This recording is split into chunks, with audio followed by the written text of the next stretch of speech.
기도합니다. 하나님, 이 시간도 주님의 말씀을 받들어 우리가 듣기를 소망합니다. 이 자리 가운데 주님이 찾아와 주시고 우리의 심령에 주님께서 직접 말씀하여 주시옵소서.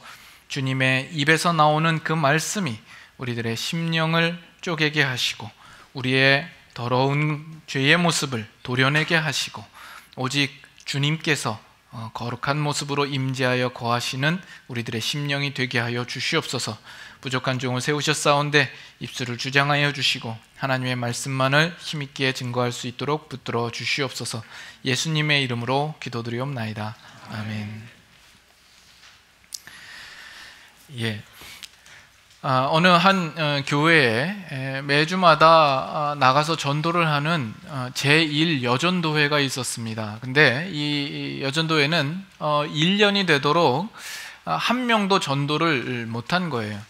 그래서 또 이번 주에도 전도를 나가는데 그 여전도회 회원들을 모아놓고 목사님이 엄포를 놓습니다.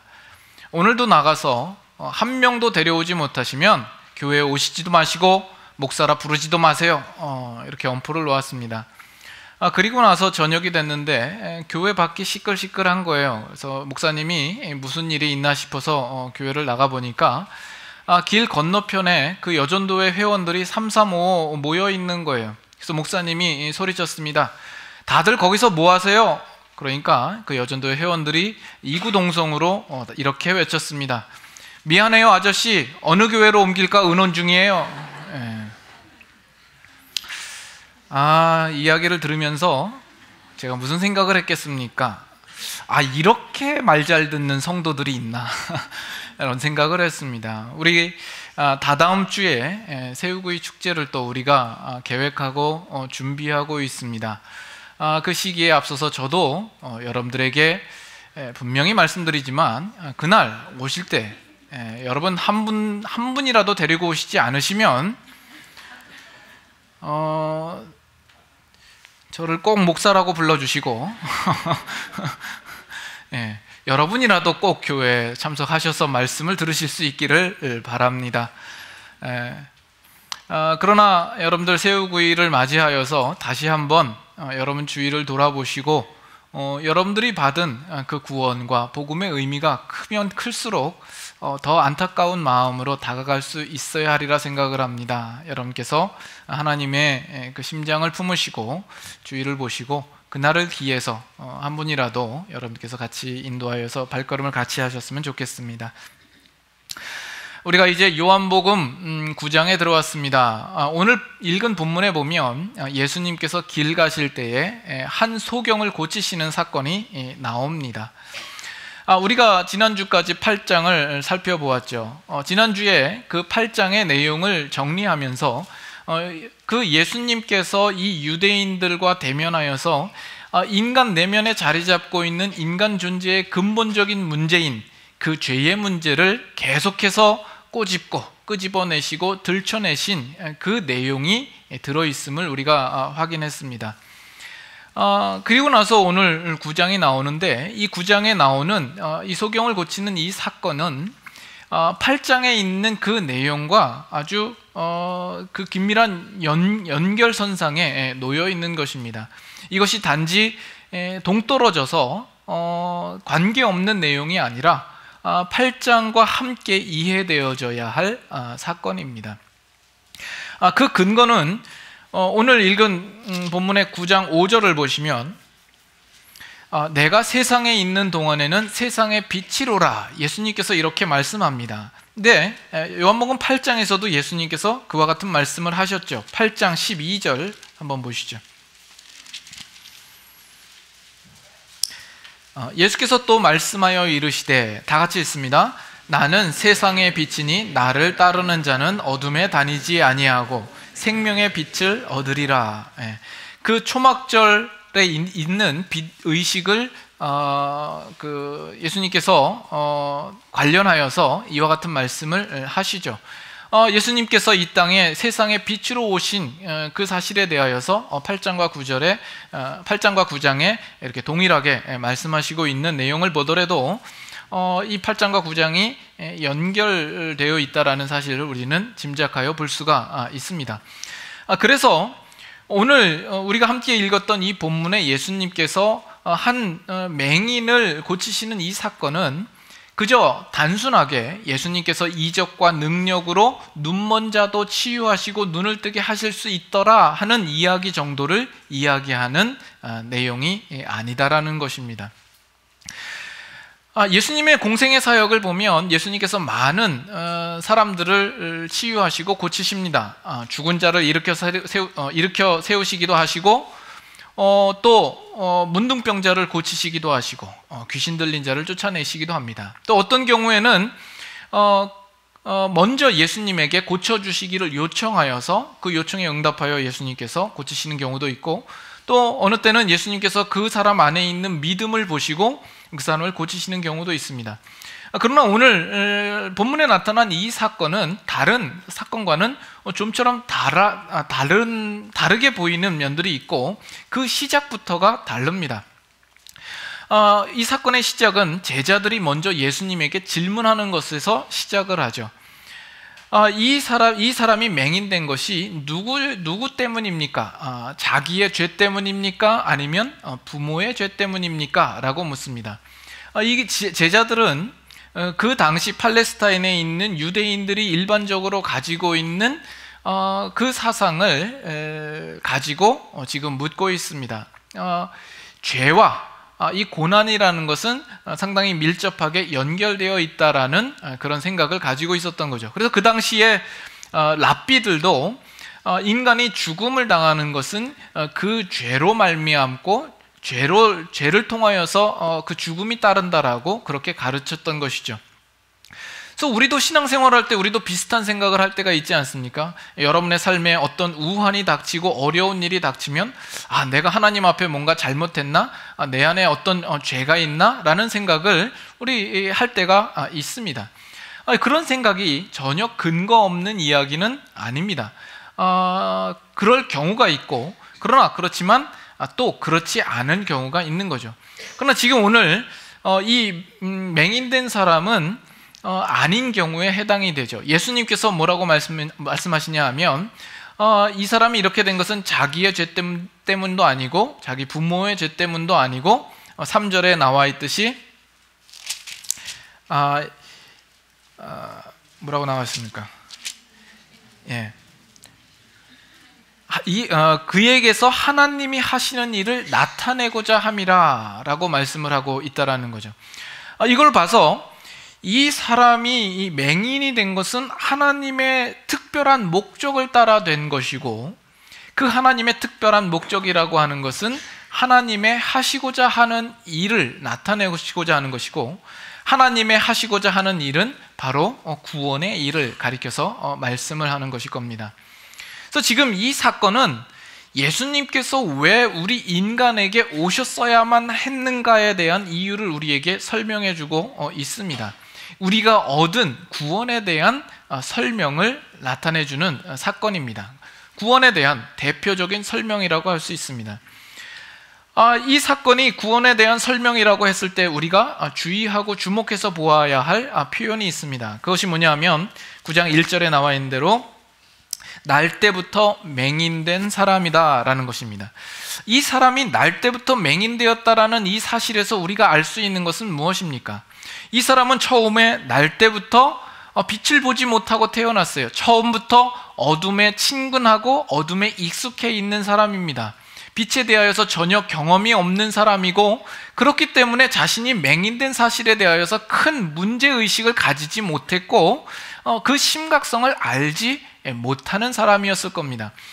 만약에 처음에 빛을 보고 있다가 나중에 소경이 됐다고 하면 그 빛이 있다라는 사실과 그 빛에 대한 세상과 그 어둠의 현실에 대한 그 분명한 확연한 차이를 알게 됨으로써 그 마음 가운데 답답함과 견딜 수 없는 그 슬픔과 그 아픔들이 그 마음에 있을 것입니다. 그 문제성과 심각성을 누구보다 잘 알았을 것입니다. 그러나 날 때부터 소경되었기 때문에 그는 그 문제성에 대하여서 큰 심각성을 알지 못했을 것이라 우리는 생각할 수 있는 것이죠. 지금 이 부분이 요한복음 8장이 그 전에 나왔어야만 했던 그 이유가 됩니다. 우리 인간들은 날 때부터 맹인된 자와 같은 모습을 가지고 있고, 그 날 때부터 맹인된 자의 모습이 가지는 그 분명한 특징들을 요한복음 8장을 통해서 우리에게 말씀해 주고 있는 겁니다. 예수님께서 이 땅에 오시고 내가 이 세상의 빛으로 왔다라는 말씀으로 그들에게 제시를 할 때에 그 유대인들이 어떻게 반응을 합니까? 그 빛을 보고 빛으로 돌아와서 자기 자신을 뒤돌아보면서 항복하는 것이 아니라 오히려 그 빛을 끄려고 하는 유대인들의 모습을 우리는 보게 됩니다. 너희는 죄인이며 죄 아래에 있고 죄 가운데 죽을 것이다, 이렇게 말씀했을 때 그렇군요, 맞습니다, 주님 어떻게 해야 할까요? 내 죄를 용서하여 주시옵소서, 이렇게 회개하는 것이 아니라 그들은 돌을 들어 예수님을 치려고 하고 있다는 것이죠. 빛이 비추자 그 어둠을 청산하고 빛을 따라가는 것이 아니라 오히려 하나님께서 그들에게 주신 그 율법을 동원해서 그 예수를 없이 하려고 하는 그런 유대인의 모습을 우리에게 분명하게 보여주고 있는 것입니다. 이것은 죄인된 자연인이 가지는 자연스러운 반응입니다. 그리고 날 때부터 맹인된 자가 가지는 모습입니다. 이 요한복음은 끊임없이 이 부분들에 대하여서 지적하고 우리에게 말씀하고 있습니다. 요한복음 1장 5절을 한번 보시죠. 요한복음 1장 5절 한번 같이 읽겠습니다. 빛이 어둠에 비치되 어둠이 깨닫지 못하더라. 깨닫지 못하는 어둠에 대해서 이야기 나옵니다. 3장 19절 보시죠. 3장 19절에도 보시면 그 정죄는 이것이니 곧 빛이 세상에 왔으되 사람들이 자기 행위가 악함으로 빛보다 어둠을 더 사랑한 것이라. 20절 같이 읽습니다. 악을 행하는 자마다 빛을 미워하여 빛으로 오지 아니하나니 이는 그 행위가 드러날까 함이요. 빛이 왔고 빛이 비추지만 사람들은 어둠을 더 사랑합니다. 그리고 자기의 행위가 악함으로 그 악한 행위가 드러날까 하여서 빛으로 오지 아니한다, 이렇게 말합니다. 이것이 인간이 가지는 모습입니다. 여러분, 이 복음서가 우리의 손에 들려주고 우리로 하여금 읽게 하는 그 목적이 어디에 있다라고 생각합니까? 이 복음서가 구원에 대하여서 설명을 하고 우리는 그 구원에 대한 설명을 읽고 우리가 스스로 이해하고 납득되어지도록 준 책이라고 여러분 생각하십니까? 그렇지 않습니다. 그것보다는 예수님께서 이 땅에 빛으로서 진리로서 생명으로 오셔서 우리에게 제시하고 있음에도 불구하고 그 인간이라는 존재는 그 빛과 생명에 대하여서 얼마나 철저하게 반대하고 있는가 하는 사실들을 우리에게 분명히 말씀해주고 있는 것입니다. 우리 인간이라는 작자는 진리가 오고 생명이 있어도 그것에 대하여서 올바로 반응할 수 없는 존재이다 라는 사실을 분명하게 고발하고 있는 것입니다.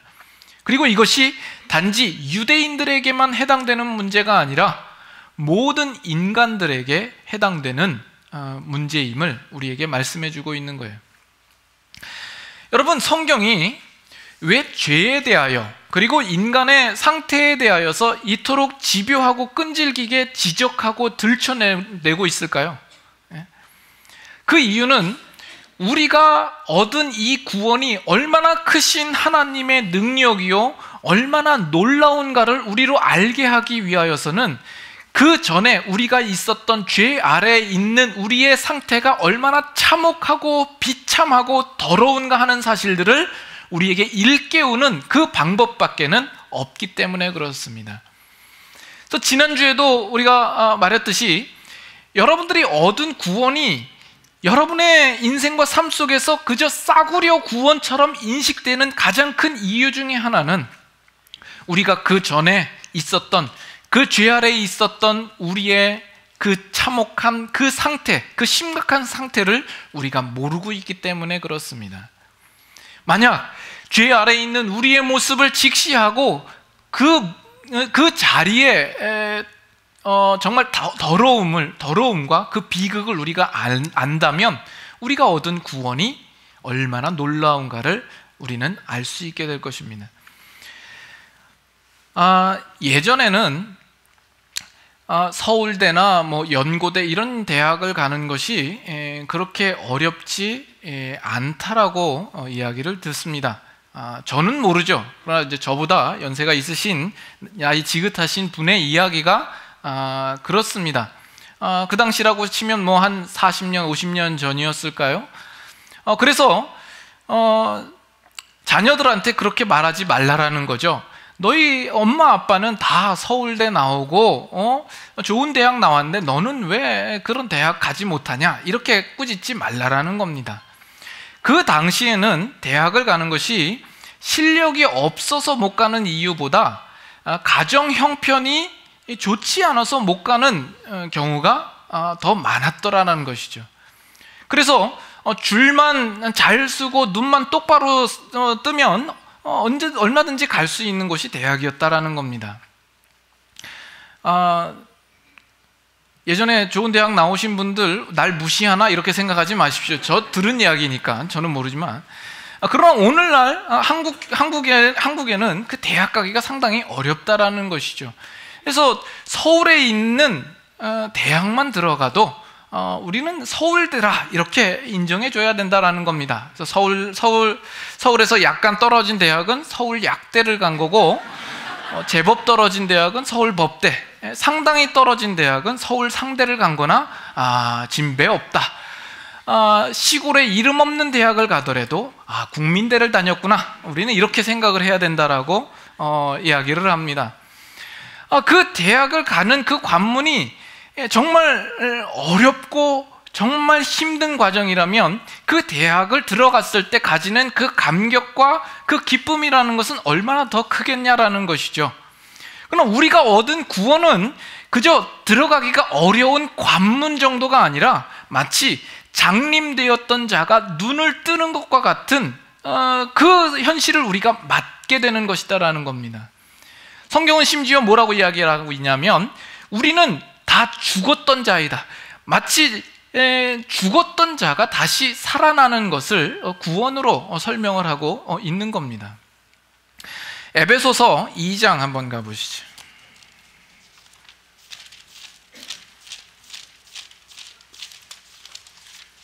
에베소서 2장 1절, 신약성경 311페이지 에베소서 2장 1절, 찾으셨으면 한번 다 같이 읽겠습니다. 그는 허물과 죄로 죽었던 너희를 살리셨도다. 허물과 죄로 죽었던 너희. 그래서 우리는 구원받기 전에 우리의 상태는 이미 죽었던 자들입니다. 이미 죽었기 때문에 아무리 그 죽은 사람에게 빛을 비추어주고 진리에 대하여서 아무리 잘 설명을 해도 반응이 있을 수가 없는 것이죠. 그런 우리들이 구원을 얻게 되었다라는 것입니다. 이왕 에베소서에 왔으니까 한두 장 넘기셔서 4장 17절 보시면 하나님을 알지 못하는 자연인, 이방인의 특징들이 거기에 나와 있습니다. 17절, 그러므로 내가 이것을 말하며 주 안에서 증언하노니 이제부터 너희는 이방인이 그 마음에 허망한 것으로 행함같이 행하지 말라. 그들의 총명이 어두워지고 그들 가운데 있는 무지함과 그들의 마음이 굳어짐으로 말미암아 하나님의 생명에서 떠나 있도다. 19절 다 같이 읽습니다. 그들이 감각 없는 자가 되어 자신을 방탕에 방임하여 모든 더러운 것을 욕심으로 행하되. 여기 보면 이 이방인들이 가지는 특징에 대하여서 나와 있죠. 그들은 총명이 어두워져 있습니다. 그리고 무지합니다. 그들의 마음이 굳어져 있고 감각이 없는 자입니다. 그렇기 때문에 빛이 비추고 진리가 와도 그들은 그것에 대하여서 반응을 하지 못하는 거죠. 그런데 우리가 하나 더 유심히 보아야 할 것은 19절 마지막에 보면 뭐라고 나오냐면 모든 더러운 것을 욕심으로 행한다 라고 나옵니다. 그들이 그저 진리에 대하여서 수동적으로 그것을 받지 않고 깨닫지 못하는 정도가 아니라 모든 더러운 것을 욕심으로 행하는 적극성을 가지고 있다는 것입니다. 그래서 진리를 받으면 그 진리에 대하여서 자기 나름대로 해석해버리고 왜곡해버리고 그것을 반대하여 자기 나름대로의 또 다른 어떤 자신만의 이론과 신학을 만들어내는 것이 이 자연인, 죄된 인간의 본성이요 모습이다라는 이야기입니다. 그래서 인간은 하나님이 주인 되심에 대하여서 인정하기를 싫어합니다. 그리고 예수 그리스도의 십자가를 통해서만 우리가 구원받는다라는 사실을 그들은 꺼려합니다. 자신이 주인 되고 싶어 하죠. 그래서 만들어낸 것이 뭐죠? 진화론이라는 것이죠. 그래서 오늘날 우리 인간들은 처음에는 다 단세포 동물, 집신벌레나 아메바에서 출발했다라고 이야기를 하는 거죠. 그래서 이 지구도 자연적으로 생성되었다라고 이야기를 합니다. 이 지구의 나이를 어느 몇 살 정도로 추정을 합니까? 보통 45억 년에나 45억 년, 50억 년 정도로 추정을 합니다. 근데 이 성경학자들이 이 성경 전체를 가지고 그 연대를 추정해 보면 한 6천여 년 정도로 생각을 합니다. 어마어마한 차이가 있는 거죠. 이 부분을 여러분 어떻게 이해를 해야 됩니까? 여러분 이렇게 한번 생각을 해보시죠. 하나님께서, 제가 그전에도 여러 번 말씀을 드린 적이 있습니다만, 이 아담을 창조하실 때 이 창조된 아담은 몇 살 정도의 아담으로 하나님께서 창조하셨을까요? 이 아담이 그래도 창조되었을 때는 성인으로서 창조되었을 것이라 이렇게 생각을 합니다. 왜냐하면 하나님께서 이 아담에게 그 당시 많은 육지의 동물들을 이끌어 주시고 그 아담은 그들의 이름 하나하나를 특징지어서 지어주고 그 이름들을 기억했기 때문에 그렇습니다. 이것은 성인이 아니면 불가능했겠죠. 그리고 생후 1년 된 아담에게 하와를 붙여주지는 않았을 겁니다. 그걸 보셔도 이 아담은 분명히 성인으로서 지음을 받았을 겁니다. 근데 바로 그때에 진화론자가 가서 아담을 보았다면 그 아담이 이 세상에서 몇 년이 되었다라고 생각을 하겠습니까? 그 진화론자가 아담을 보고 뭐라고 이야기를 하죠? 아담이 이 땅에 있은 지 30년이 되었구나 라고 생각을 할 것이다 라는 겁니다. 그러나 아담은 바로 그날에 지어진 걸요. 아담은 지금 이제 몇 시간 전에 막 지음을 받아서 따끈따끈한 상태에 있는데 30년이 됐다라고 말하는 겁니다.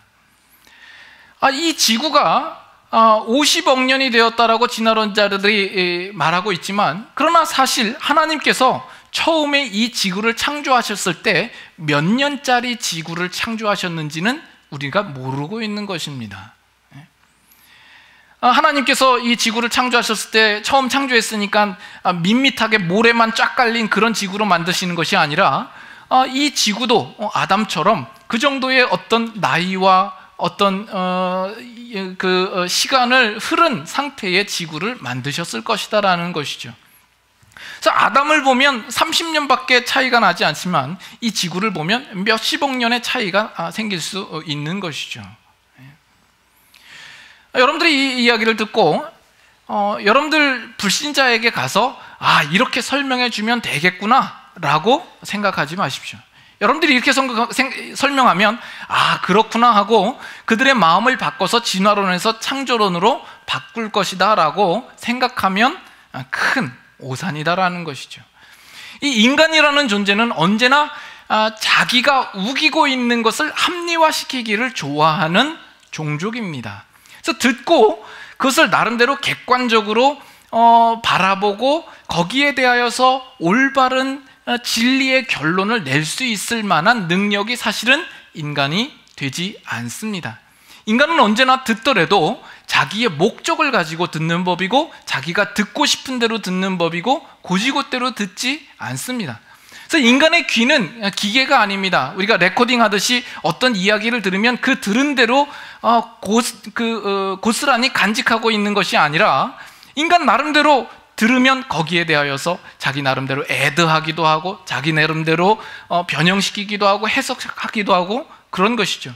인간의 귀는 객관적이지도 않고 중립적이지도 않습니다. 그래서 교회 안에서도 이렇게 갖가지 루머들이 항상 떠돌아다니죠. 그래서 이번에 안 목사님이 한국에 가신 것은 다른 게 아니라 서울 근교의 큰 교회에서 청빙제의가 있었고 그리고 결국 그 교회의 후임으로 결정됐대. 이건 오늘 제가 지어낸 말입니다. 또 이 이야기 또 이렇게 말했는데도 불구하고 그래도 뭔가 있어. 그러니까 이런 얘기를 하지. 이렇게 생각하시는 거 아니에요? 저야 이 네이퍼빌 제1장로 교회니까 저를 받아주지. 제가 어느 교회에서 저를 받아주겠습니까? 우리 아멘 집사님 어디 가셨어요? 저도 그렇게 믿고 있습니다. 우리는 받으면 받은 대로 생각하는 것이 아니라 자기 나름대로 그것을 해석하고 왜곡하고 바꿔서 전하죠. 그래서 우리가 다른 사람의 말을 직접 들은 것이 아니면 사실 다른 사람에게 말해서는 안 됩니다. 직접 들은 얘기가 아니면 하질 말아야 되는 것이죠. 그러나 그렇게 하는 사람은 사실 우리 중에 몇 없죠. 하지 말라도 하죠. 그럼 뭐 하십시오. 하시는데 그러나 여러분들 분명하게 여러분의 말씀하시는 말의 전제를 다루실 것은 이 말은 내가 직접 들은 것이 아니라고, 나는 그 사람이 이렇게 말했으면 좋겠고 이렇게 말했을 거라고 생각한다고, 근데 확실하진 않다고, 이렇게 분명히 전제를 달고 말씀을 하셔야 됩니다. 그래서 오늘 우리들은 누구인가? 우리들은 다 죄인이다라는 것입니다. 그래서 그것이 100% 아니 200% 진리를 할지라도 우리가 거듭난 자의 귀가 아닌 이상 우리는 그 진리를 왜곡하기를 좋아하고 내가 믿고 싶은 대로 믿는 그런 인간의 본성을 가지고 있는 자들이다 라는 사실을 우리는 알아야 합니다. 그래서 기독교의 진리가 아무리 옳다 할지라도 사람들은 그 진리에 대하여서 듣기를 싫어하고 자기가 가지고 있는 그것들을 쥐고 놓기를 싫어하여 기독교를 대적하고 반대하는 것이죠. 한 가지 의문은 왜 이 세상에 많은 종교들이 있는데 왜 유독 기독교에 대하여서만큼은 사람들이 배척하고 대적하고 안 좋은 감정을 가지고 있을까? 그리고 다른 종교들에 대해서는 왜 우호적일까라는 생각을 하죠. 왜냐하면 다른 종교는 죄에 대한 지적을 하지 않기 때문에 그렇습니다. 다른 종교 속에서는 하나님 앞에서 우리가 죄인이며 그 죄로 말미암아 우리는 죽어 마땅하고 예수 그리스도의 십자가를 통해서만 구원의 길이 열린다라는 그런 이야기를 하지 않기 때문에 그렇습니다. 그러나 기독교는 인간에 대하여서 언제나 부정적입니다. 인간은 전적으로 타락했고 전적으로 부패했다라는 그 사실에서 출발하는 것이죠. 다른 종교는 어디까지나 인간의 자존심을 세워주는 말만 합니다. 불교는 득도에서 해탈하라 이야기를 하고, 기나 도를 전하는 사람은 우리에 있는 심신의 기를 모아서 심신을 단련하여서 평정심을 유지하라 라고 이야기를 하고, 유교 같은 경우에는 우리가 예의를 지키고 인간의 도리를 다해서 성인이 되라 이렇게 이야기를 합니다. 이렇게 말하는 말에 대하여서 무슨 시비가 있겠습니까? 거기에 무슨 아픈 이야기가 있으며 우리로 기분 나쁘게 하는 말이 있습니까? 그거 다 잘난 사람이 되라는 말 아닙니까? 그래서 최근에 교황도 우리가 양심대로 살면 다 천국에 갈 수 있다라고 이야기를 하는데, 그거 뭐 우리가 안 좋아할 만한 말이 아닌 게 되는 거예요. 예? 그러나 기독교는 근본적으로 다르다라는 것입니다. 기독교는 언제나 죄의 문제를 들고 나오는 법입니다. 그래서 일반적인 논쟁으로 가면 기독교는 언제나 손해를 봅니다. 세상 사람들 앞에서 기독교는 언제나 편협된 종교요, 배타적인 종교로밖에 기억되지 않는 거죠. 그에 비하여서 다른 종교는 상당히 포용력이 넓고 도량이 넓다라고 이야기를 하게 되는 겁니다. 우리가 다시 본론으로 돌아와서 이 요한복음 8장이 우리에게 분명히 말해주고 있는 것이 뭡니까? 예수님께서 이 땅에 오셔서 예수 그리스도의 복음과 기독교의 진리에 대하여서 분명하게 우리에게 제시하고 있지만, 인간은 그 진리를 받아서 깨우치고 받아들이는 것이 아니라 오히려 돌을 짚는 존재라는 사실을 분명하게 우리에게 말씀해주고 있는 것입니다. 우리 인간이라는 존재는 가르치고 설득해서 납득되어지는 그런 존재가 아니다라는 것이죠. 그래서 인간으로부터 어떤 올바른 반응을 기대한다라는 것은 불가능하다라는 것입니다. 그렇게 해서는 인간에게 소망이 없다라는 것이죠. 그러면 어떻게 합니까? 하나님께서 일방적으로 찾아오셔서 은혜라는 방법으로 우리를 구원하시지 않으면 안 된다라는 결론이 나오는 거죠. 그래서 9장이 나오는 겁니다. 날 때부터 맹인된 이 사람을 향하여서 예수님께서 찾아오시는 것이죠. 날 때부터 맹인되었기 때문에 옆에 누가 지나가는지도 모르고 자기 앞에 누가 서 있는지도 모릅니다. 그는 빛에 대하여서 인식도 가지고 있지 않고 또 누구에게 무엇을 구해야 될지도 모르고 자신의 눈을 뜨게 해달라는 요구조차도 하지 않습니다. 누가 붙들어야 합니까? 예수께서 오셔서 그를 붙들어야 하는 것이죠.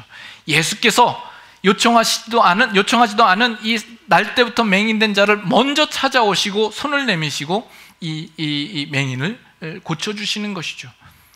우리가 얻은 구원이 그렇습니다. 그 구원이 나에게서 시작해서 내가 스스로 내 발로 찾아왔다라고 우리는 생각해서는 안 됩니다.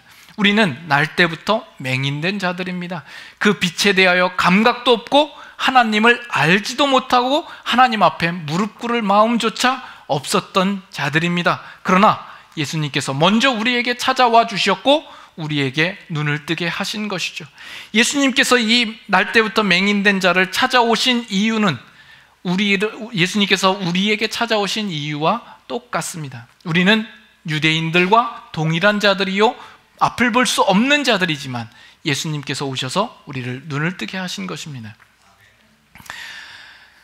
근데 예수님께서 눈을 뜨게 하시는 이 과정을 보면 상당히 특이한 방법을 쓰십니다. 예수님께서 그 전에 많은 병자들을 치유하셨지만 얼마든지 말씀으로 치유를 하실 수 있는 분이었습니다. 근데 오늘 본문에 보면 예수님께서 침을 뱉고 그 진흙을 이겨서 진흙을 눈에 바르시고 실로암에 가서 씻으라라는 그런 말씀을 하시는 거예요. 이런 방법은 성경에 유일하게 요한복음 9장에만 있습니다. 물론 예수님이 침으로써 치유하는 일에 사용하신 적은 있지만 진흙을 이겨서 사용하신 적은 없어 보입니다. 그러나 이 사건이 우리가 처음에 이야기했듯이 구원에 대한 설명이라고 이야기를 했을 때 예수님께서 사용하신 이 방법에도 분명히 상징적인 의미가 있을 것이라 생각이 듭니다. 여러 신학자들 주석을 살펴보았는데도 사실 이 부분에 대하여서 명확한 해석이나 아주 보편적인 해석을 가지고 있는 해석이 사실은 없어 보입니다. 그러나 어느 이 사건에 대하여서 설명하는 내용이 상당히 일리가 있고 저 나름대로는 설득력이 있다고 해서 생각해서 여러분에게 소개를 하기를 원하는 겁니다. 성경에서 이 흙이라는 것이 등장할 때에는 이 흙의 의미는 상당히 비하되고 낮고 미천한 의미를 가지고 있습니다. 그래서 우리 인간도 흙으로서 지음을 받았잖아요. 우리는 결국 한 줌의 흙으로 돌아갈 겁니다. 그만큼 우리 인간된 존재는 참 보잘것없고 미물에 불과하고 그런 존재입니다. 예수님께서 침을 뱉어서 그 흙에다 침을 뱉어서 진흙을 만드시는 것은 예수님께서 결국 그 흙에 파묻혀 지실 것에 대한 예시일 뿐만 아니라 그 모습이 상당히 자기를 낮추시고 비하시키시고 가장 참혹한 죽음을 통하여서 파묻히게 되실 것에 대한 예시가 여기에 들어있다라고 보는 것입니다. 그래서 이 날때부터 맹인된 그 눈을 뜨게 하는 이 일의 유일한 고침은 예수님께서 십자가에 죽으시고 부활하시는 그 일을 통하여서만 가능하다라는 것이죠. 우리는 예수 그리스도의 십자가의 죽으심과 부활을 통하여서만 우리의 눈을 뜨게 되고 거듭나게 되며 우리는 구원을 얻게 되는 것입니다. 우리가 눈을 뜨게 됨으로써 불신자와 가지는 차이는 무엇입니까? 이 부분도 다른 분의 설명을 인용해서 여러분들에게 설명을 드립니다. 여러분들에게 유익된다고만 하면 다른 사람의 어떤 설명도 우리가 얼마든지 또 나눌 마음이 있습니다. 식물이 햇빛이 비치면 그 잎사귀나 꽃은 언제나 빛을 향하여서 자라갑니다. 그것을 생물학적으로 뭐라고 표현하냐 하면 양굴광성이라고 이야기를 합니다. 그러나 반면 그 땅 속에 묻혀 있는 그 뿌리는 언제나 빛의 반대 방향을 향하여서 자라나갑니다. 그것을 음굴광성이라고 합니다.